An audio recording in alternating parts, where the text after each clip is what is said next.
Hey guys, John Powell and Griffin Powell here with me. We haven't named the podcast yet, but we're going to talk about our experience going out to Ashland to Cheaha Music Store and / God's Country radio station, 90.9. Just a great bunch of guys.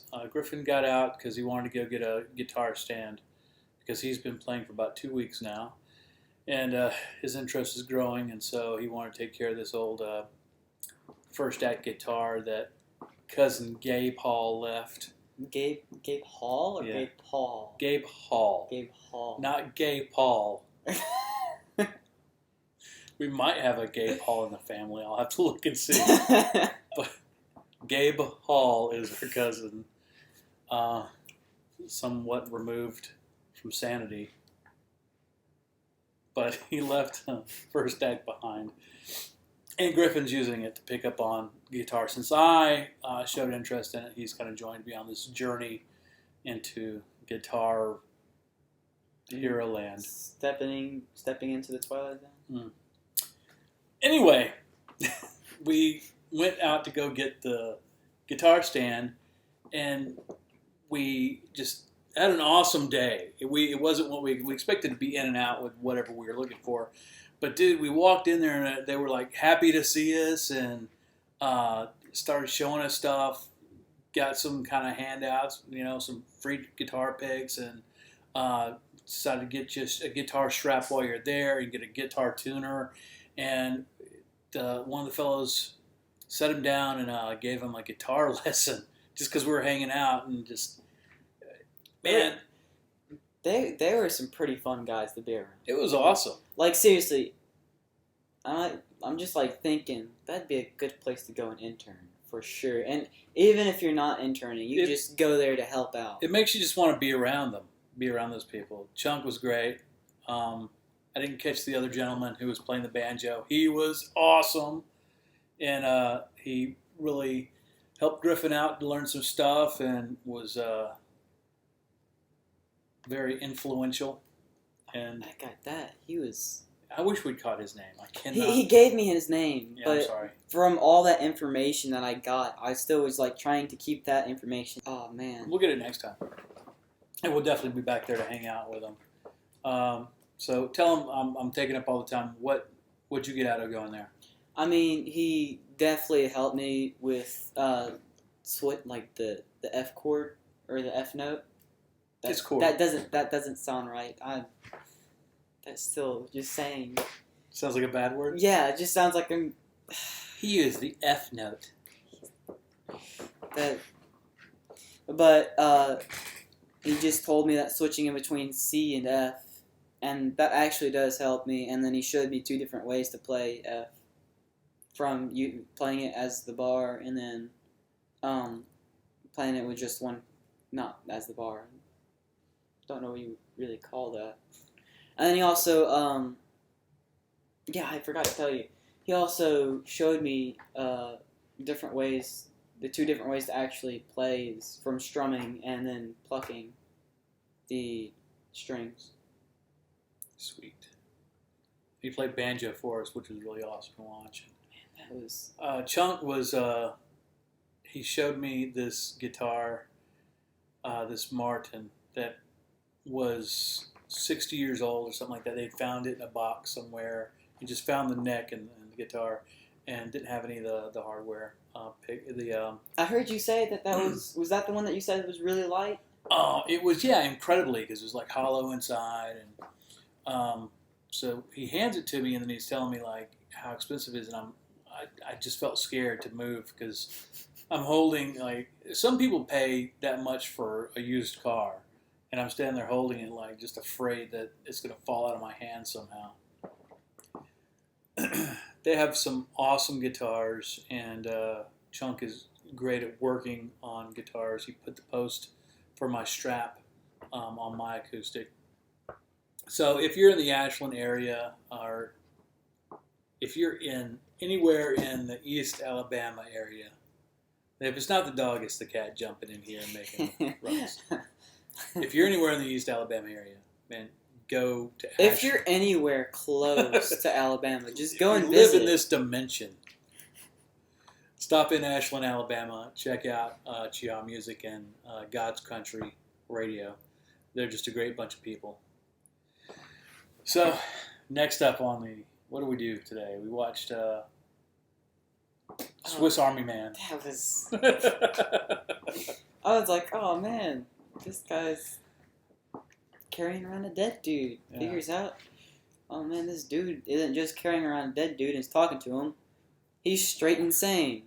I thought I'd get a lot more satisfaction out of seeing dead Harry Potter. Daniel Radcliffe was awesome in this, and I had heard good things about it. But when somebody goes, "Oh, he plays a great dead guy," you just start thinking about Weekend at Bernie's, where how great can you be? You just don't do anything. But no, he actually performs because he's got to talk to the other. The other guy is off his rocker, and so to the point that he's a stalker too. Like we don't give away too much.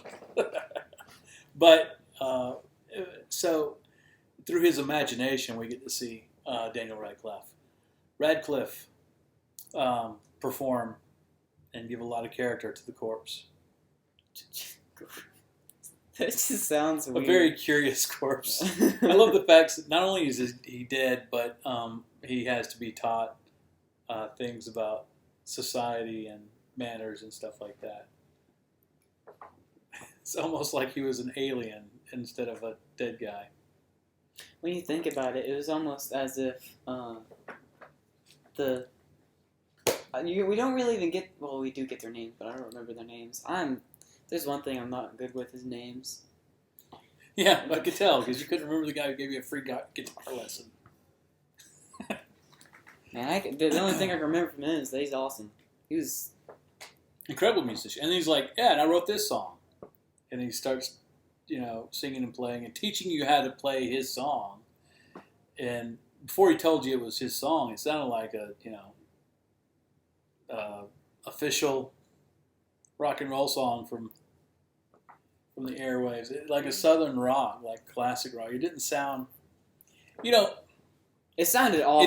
It didn't sound amateur. Like if we were to pick up and start playing a song right now, it would have that amateur feeling. It didn't feel amateur. It sounded like a quality, top of the charts, 70s southern rock song.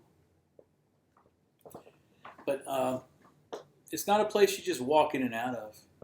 No. If you have the, go strike a conversation, because they're just awesome people. And I hope that if you do visit, you have more time on your hands and they're not busy, because... Yeah, if you don't have time on your hands, don't go. Don't go unless you actually have a good 10 to 20 minutes that you can take out of your day. And I hope that you're as lucky as we were and walk in when they don't have much going on, so they have time to focus on you like we got. First class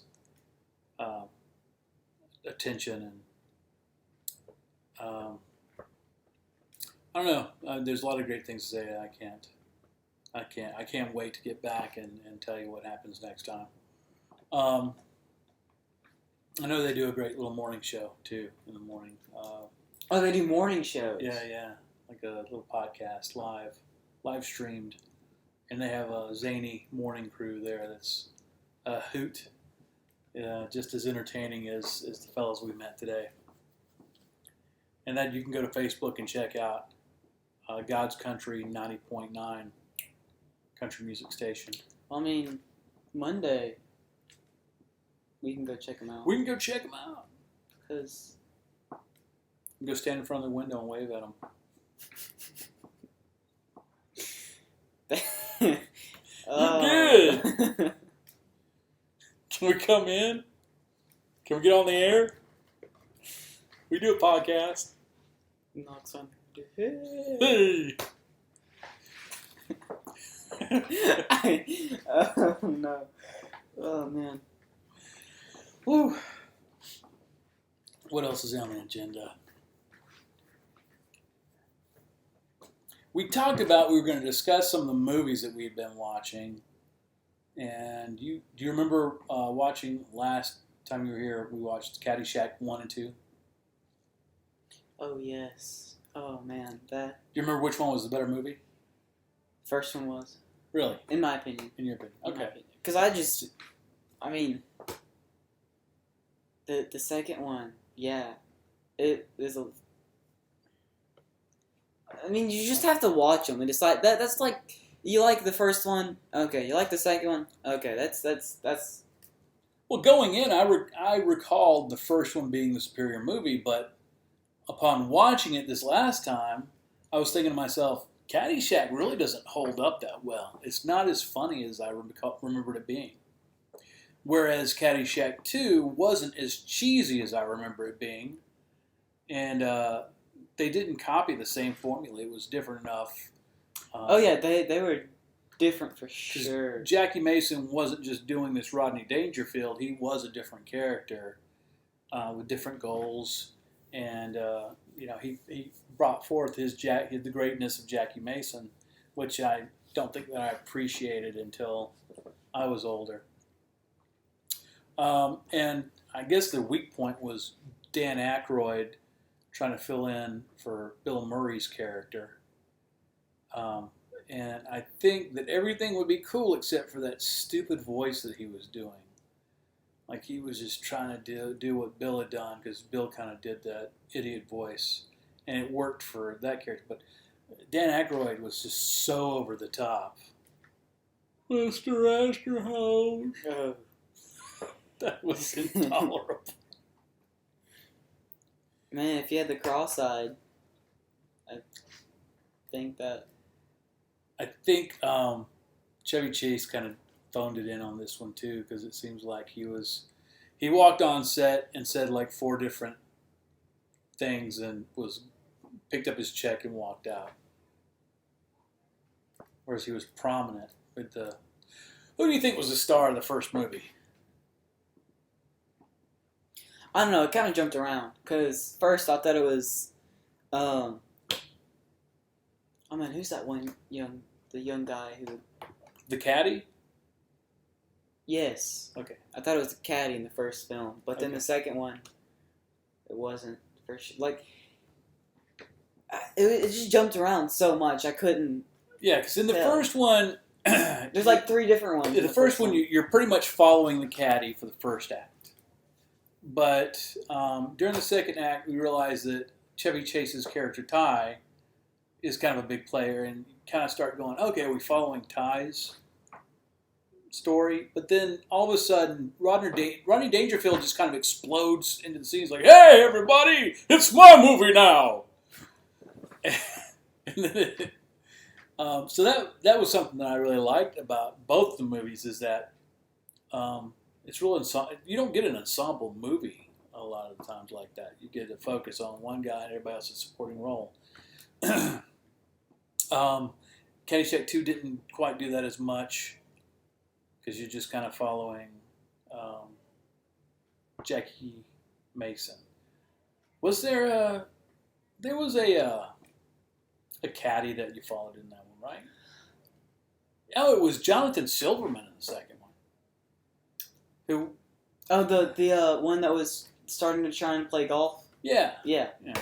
It wasn't as prominent. You really felt like you were watching a Jackie Mason movie more so than anything, with Chevy Chase just walking by her now and then going, hey, this is my movie. I'm in this one. And you're just constantly playing golf. And not to mention that in the first movie, it's like this feeling in the late 70s, early 80s, where your main character does not necessarily have to be a likable person at all. And the head caddy, I got to go back and remember like who the actor was. I'm sure he ended up being somebody. He had a young Irish girl who loved him and treated him well, but then he had to go sleep with the rich girl, and then realized like, oh, my relationship with her, she doesn't really care about me. She's shallow. Where will I find love? And he ends up going back to the Irish girl who loved him the whole time, and like doesn't really bother her that he ran off and slept with the Set in the second one or the first? Just the first one. I thought the second one had something like that too. No, it was pretty clear cut. It was more romantic puppy love between the caddy and the girl. Yeah, and this one, they both had that same thing though. They both had the caddy loving one girl and then going for a rich girl and then realizing there's nothing interesting about the rich girl and then going back to the first one. I don't think Jonathan Silverman's character was so far off base. Like, he had more of a moral compass. I don't exactly remember. Well, I guess at the end of the day, all you can really say is Caddy Shack 1, we had the Baby Ruth in the pool. And at Caddy Shack 2, we had a poisoned arrow in Dan Aykroyd's ass. And those were the big points. The gopher puppet got more entertaining in the second one. Oh yeah, he got a lot more with the spotlight. The great Frank Welker taking over the vocals, and we almost had like a talking gopher to that extent. One thing I thought was really funny is that in one of the, I think it was either one of the early scenes or late scenes, you can see all of the C4 dolls, I guess you would call them, that was in the second movie, that was put there in the last one. They have like little smiley faces drawn on them. And it looked like squirrels and bunnies and stuff. It was so Bugs Bunny-ish. Oh yeah, for sure. It was almost like a Roadrunner cartoon with. I mean, the gopher was setting elaborate traps to make everything backfire on the hunter. In the first one, it's almost like Bill Murray's attempts just didn't work out for him. They went astray. But in this one, the gopher is like legit. Nah, it ain't gonna work, son. I'm gonna turn it back on you.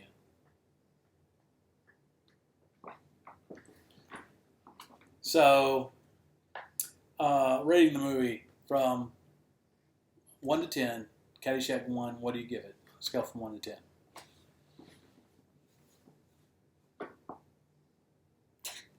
10. I just kind of want to mess with you and be like 2, but no, it's a lot better than that.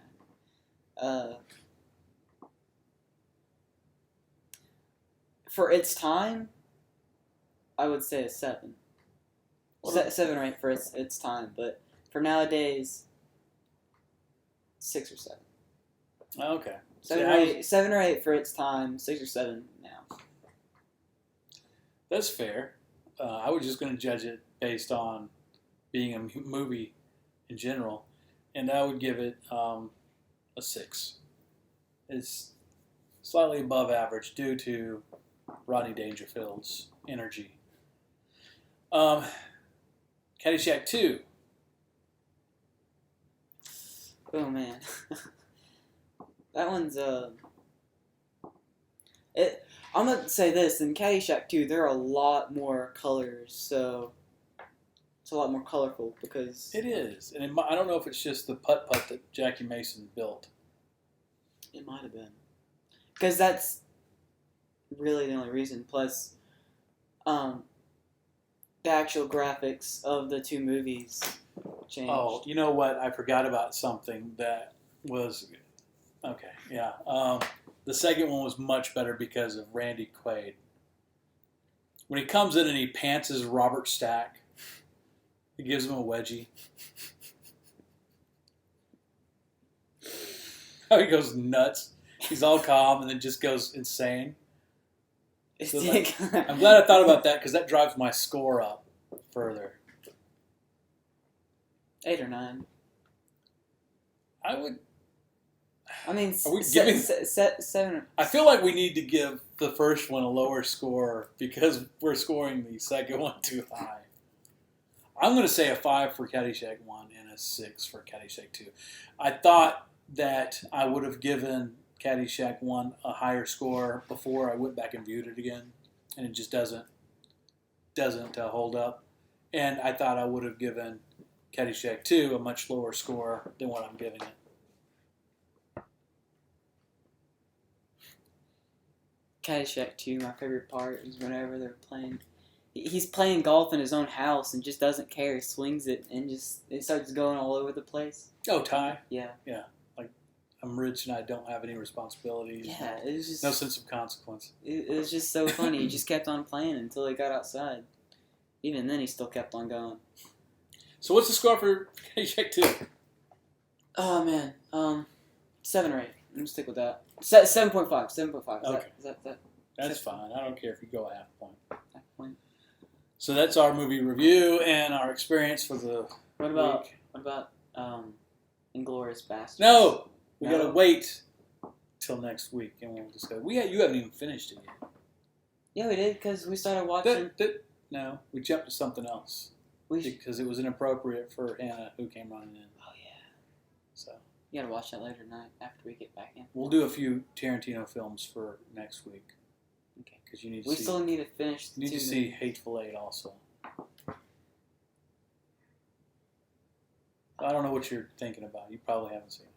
I mean, I've heard of it and seen kind of some of the commercials. Yeah, I knew a guy who saw it once. Let's sign off for now, and we'll see you next week.